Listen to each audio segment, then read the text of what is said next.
High বন্ধুরা, এটি কেরালা আরব সাগরের সমুদ্রে মাঝখানে একটি পাথরের পাহাড়।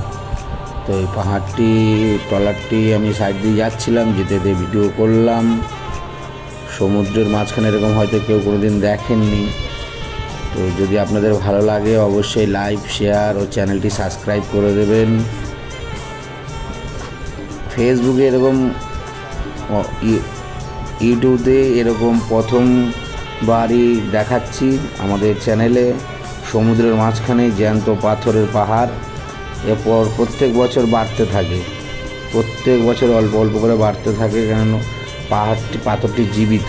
তো জীবিত অবস্থায় মোটামুটি পাহাড়টি বাড়তে থাকে, প্রত্যেক বছরই বাড়ে। যদি আপনাদের ভালো লাগে অবশ্যই কমেন্ট করে জানাবেন।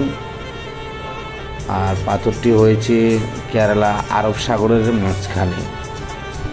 আশা করি আপনাদের ভালো লাগবে, নতুন একটা জিনিস।